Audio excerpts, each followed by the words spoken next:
Today is June 20th, 2021, in ordinary time. My God, why have you abandoned me, is the title of this homily. The gospel today is a very well-known and popular one of a storm, frightened disciples huddled together in a boat, and Jesus calmly sleeping in the back of the boat. Mark 4:35-41.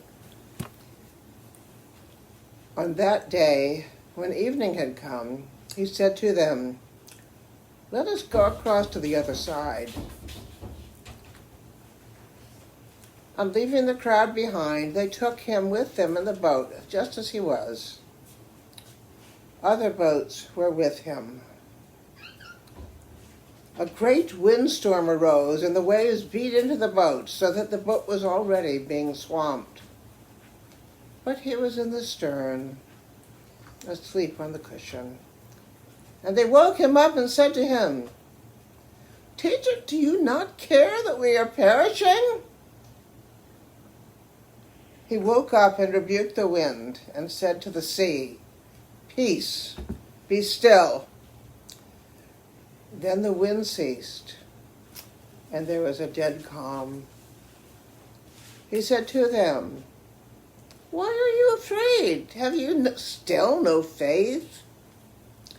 And they were filled with great awe and said to one another, "Who then is this, that even the wind and the sea obey him?" It sounds so simple and certain. We are all sometimes in a storm in our lives, either an outside force or something troubling us. So we just turn to Jesus, call attention to our need, and presto bingo, it's immediately and magically solved. This is a lovely story, but sometimes life is not that easy. Many saints actually suffered from severe depression. St. John of the Cross is possibly the most noted one.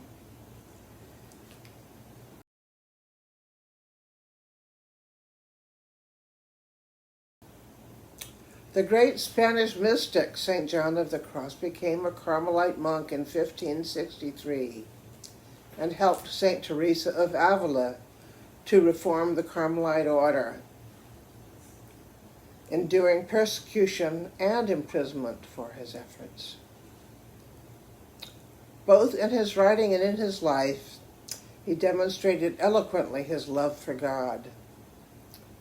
His written thoughts on man's relationship with God were literary endeavors that placed him on an intellectual and philosophical level with such great writers as St. Augustine and Thomas Aquinas. In this particular work, he discusses the dark night of the spirit,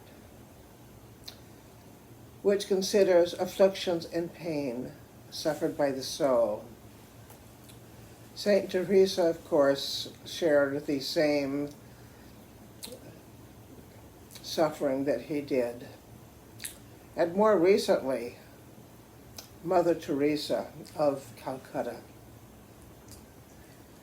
As you know, Mother Teresa worked for years among the poor of Calcutta, and she wrote in her journal in 1958, which was kept private, "My smile is a great cloak that hides a multitude of pains."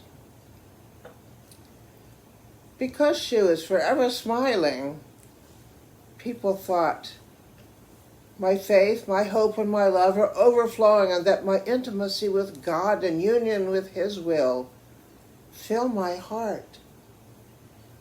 If only they knew. She continues, "In my own soul, I feel the terrible pain of this loss. I feel that God does not want me, that God is not God, and that He does not even exist." Now let's jump more to the present. I'm sure you're all aware of the great actor Robin Williams.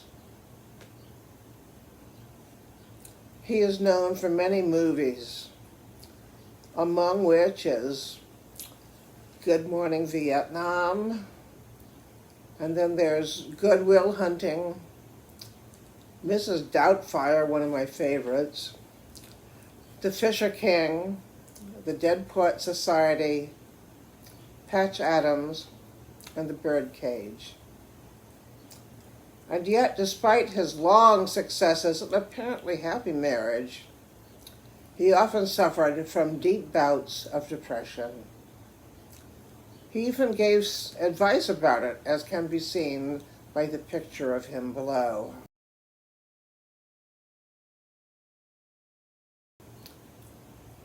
As you all know, ultimately, he gave in to his demons and killed himself. The cause being depression, untreated depression. So let us now revisit the boat with the terrified disciples. In this story, all they had to do was to ask the slumbering Jesus to save them, which he did immediately. And yet, as the examples above make abundantly clear, it is not always that easy. Many famous people suffer from depression all of their lives. I think many of us are uncomfortable with this issue. It's all too easy to ignore it, either in ourselves or in other people, or just to offer some theological band-aid for deep wounds, such as, God never gives you more than you can handle. Or for those who just lost a loved one, God needed a new angel in heaven. But my daughter died at the age of 20. I think that I still needed her more than God did. I want to go now on to an example of how Jesus handled his own dying on the cross. There were, checking in all 4 of the Gospels, a total of 7 last words. One was to John, the beloved disciple, asking him to care for Jesus' mother. Another was to forgive the repentant thief. Another was to ask forgiveness for those who were crucifying him. Then one even for his own needs. I thirst. And the ending ones, it is finished. And lastly, Father, into thy hands I commend my spirit. If you're counting, you may notice I left one out. This one is, my God, why have you forsaken me? This is the one from Matthew 27:46, and it's usually just glossed over.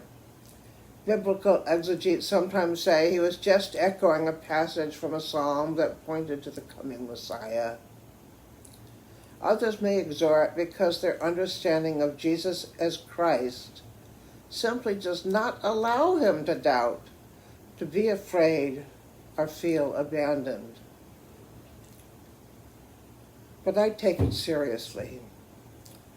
Jesus had been condemned, beaten, crowned with thorns, stripped of all of his clothes, even his loincloth, made to walk through a jeering crowd carrying his own cross, nailed hands and feet to the cross, raised up for all to see.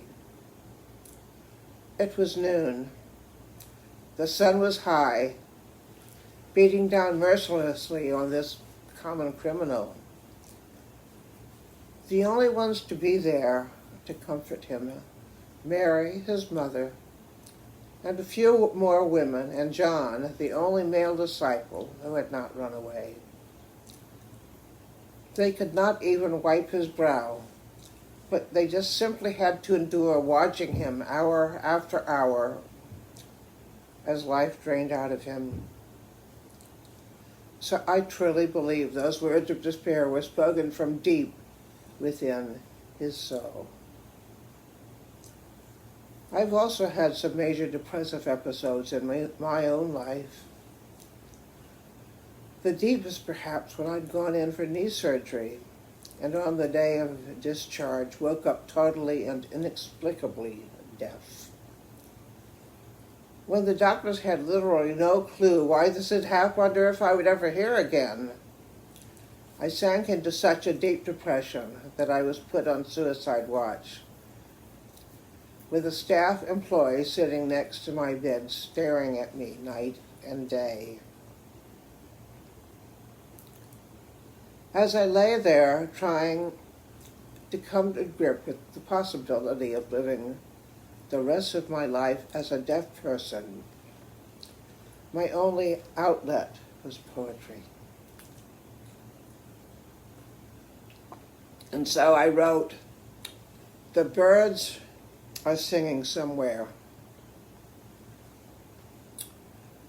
Each morning I awake, I lie expectant in the darkness, hoping against hope. The birds whose cheerful trills rise up on the bright, crisp morning air to greet the outside dawn through my window are real, and not just a sad mixture of memory and hope. Serve up to me before breakfast a dreary daily dose of spiritual discipline, bran flakes for the soul. And yet if this is yet another day, imposed or given in silence, can I lift it with the song of my heart?" I framed it as an open question. I did not yet know the answer. I did not know if I would ever be able to come to grips with this profound loss. It was my way of posing the question to myself. The other thing that happened was an almost constant stream of friends coming to visit. Since I could not hear, they just sat there by my bed, their silent, incarnational presence telling me without words, but by their physical bodies, that I was not really alone, no matter how lonely and cut off I was feeling. I expect that virtually everyone listening to this has had some doubts, some bouts of depression, maybe not as deep as Jesus's or maybe even mine. But what I learned, both through the despairing words of Jesus from the cross and from my own hospital bed, is that dealing with deep depression is a process. First, become aware of it. Don't dismiss it or pretend it doesn't exist. No fake happy faces. Name it and claim it. Second, do not give any credence to the false friends who tell you to buck up, that God never gives you more than you can handle. It is serious. It is life-changing. Sometimes, as the death of Robin Williams shows you, life-threatening and life-ending. Third, do not just reach inward, but somehow, in your own way, reach out to the healing community that always surrounds you. Tell someone you trust. Accept support. Do not feel bad if you're letting someone down. You aren't. Mother Teresa went her whole life, it seems, with serious depression. Find your own way to reach out, but reach out.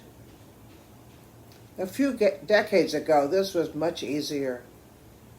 When we lost a family member, we could wear a black armband for a year. to publicly display that we were in mourning. We were given time off work. We were not just expected to, brush it off and step right back into our former life as if nothing had happened. So take some consolation in Jesus, sleeping in the back of the rocking boat, on hand immediately when the disciples called out to him in their terror. Sometimes it is that simple, but other times it is not. When this happens, acknowledge it to yourself without shame or guilt. Allow for help and reach out.